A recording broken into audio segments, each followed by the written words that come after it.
moi je suis un grand fan de l'huile de coco, surtout Ouais. dans la consommation, dans tout ce que je fais, huile de coco. Ah ouais. C'est très simple, Ouais. dans tout ce que je cuisine, parce que je travaille dans des restaurants et l'huile d'olive, on t'apprend directement à ne pas la faire chauffer, Ouais. chose que la plupart des Français font. Ils la font chauffer. C'est une huile qui se... Bon, tu peux la faire chauffer, mais dans un restaurant, des restaurants haut de gamme, Ouais. que Ils ce l'en soit font pas vegan ou chauffer. pas vegan, ils ne la font pas chauffer. Ils Ouais. ne la mettent que à la fin. Donc moi, je suis un grand fanatique de l'huile de coco. Durant un bon petit moment, je me lavais les dents à l'huile de coco Ouais. et je m'en mettais sur la peau et sur les cheveux. Bon, j'ai arrêté un petit peu tout ça. Juste comme ça s'est fait. J'ai arrêté. Par contre, je continue de la consommer. Et donc, je voulais savoir ce que tu pensais de l'huile de coco par rapport à ses différents usages. En fait, l'huile de coco, elle est hyper intéressante parce qu'elle est super polyvalente.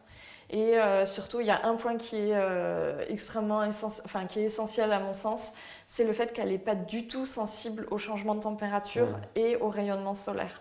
C'est-à-dire que c'est pas ça qui va faire qu'elle se périme plus vite ou elle se rancit.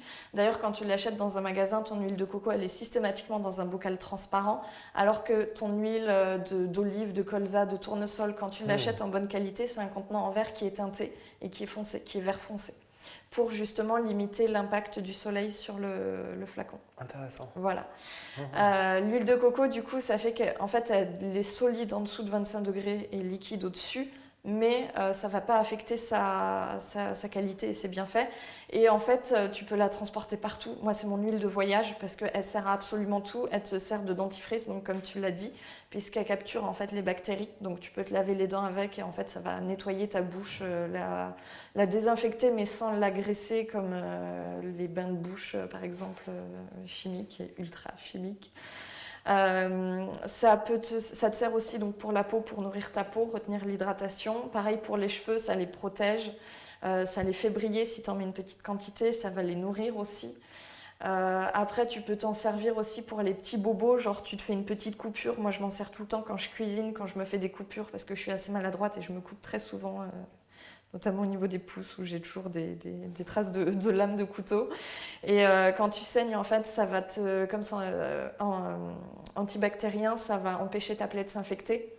Et pour autant, c'est pas un produit chimique, donc tu peux continuer à cuisiner avec un petit peu d'huile de coco sur les doigts. Ça va pas passer passer dans ta nourriture, mais c'est non toxique, quoi. Tu vois. Du coup, tu peux t'en servir vraiment pour énormément de manières. Tu peux t'en servir aussi en déodorant. Parce que comme c'est antibactérien, en fait, ça va empêcher les bactéries qui sont responsables des mauvaises odeurs de se développer dans les zones chaudes et humides du corps, donc notamment sous les aisselles. C'est le truc qu'on n'y penserait pas. Ouais, et en fait, mettre l'huile de l'huile de coco comme déodorant. Elle fait absolument tout. Voilà, donc t'as pas besoin d'en mettre beaucoup, t'en mets vraiment une goutte. Et puis après, tu peux même porter des vêtements foncés. Normalement, ça laisse pas de traces, ça fait pas d'auréoles. Contrairement au bicarbonate de soude, par exemple, ça fait des auréoles. Ouais. Donc, voilà. C'est pas pratique, ça. J'en mettre de la poudre comme ça. Moi, j'ai pris connaissance de toutes ces poudres que tu peux mettre. Je trouve pas ça pratique. Parce que en fait, les gens, ils cherchent quand même quelque chose de pratique. Et l'huile de coco, il n'y a pas plus pratique. Tu as un pot, tu le prends sur la peau, les dents. C'est marrant parce que dans le yoga, il y a cette pratique, je sais plus comment on appelle ça, je crois qu'on appelle coconut oil. Peeling, peut-être. Je sais plus. Pour le bain de bouche. Le bain de bouche. Alors, la version classique que je n'ai jamais faite parce que c'est une demi-heure, tu mets l'huile de coco dans ta bouche et pendant une demi-heure, tu es là. Oui. Ça, c'est la version classique. Après, il y a la version accélérée en mode tu fais 30 secondes. Tu te mets devant un bon documentaire, une bonne vidéo YouTube pendant 30 minutes. Je l'ai déjà fait plusieurs fois, ça marche bien. Et tu peux utiliser de l'huile de sésame aussi. Ok. Si toi, t'aimes le goût de l'huile de coco, mais il y a des personnes qui n'aiment pas trop le goût de l'huile de coco ou l'odeur, et du coup, l'huile de sésame, c'est bien. Donc, du coup, à ce moment-là, qu'est-ce que tu penses de l'huile de coco désodorisée? Ça là, faut pas l'utiliser, elle est désodorisée aux produits chimiques, en fait. Donc, même ça qui est dans les biocarb, du coup? Ouais. Et en fait, même s'ils disent qu'à la fin, il y a soi-disant pas de traces, machin, il y a toujours des traces.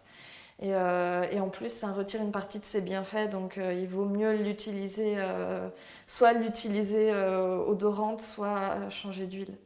Mais la désodorisée, ouais, elle est pas top.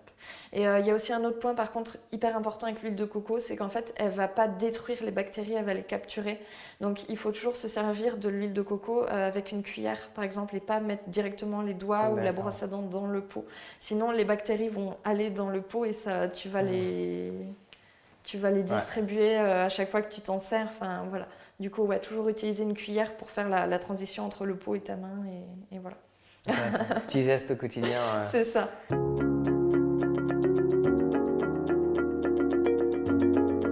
Alors j'espère sincèrement que tu as apprécié ce court extrait de l'interview que je t'ai partagé avec Alice. On utilise l'huile de coco différemment. Alors, moi aussi je la mets sur la peau, je la mets plus sur les cheveux comme je le faisais avant. Mais l'huile de coco, c'est véridique, je la mets partout, dans chacun de mes plats. Du coup, écoute Alice pour utiliser l'huile de coco sur tout ce qui est l'aspect extérieur de notre corps et juste écoute-moi pour l'utiliser sur l'aspect interne du corps. Donc pour cela, je t'ai élaboré des recettes où en grande partie on utilise de l'huile de coco, des recettes pour le matin, le midi et le soir.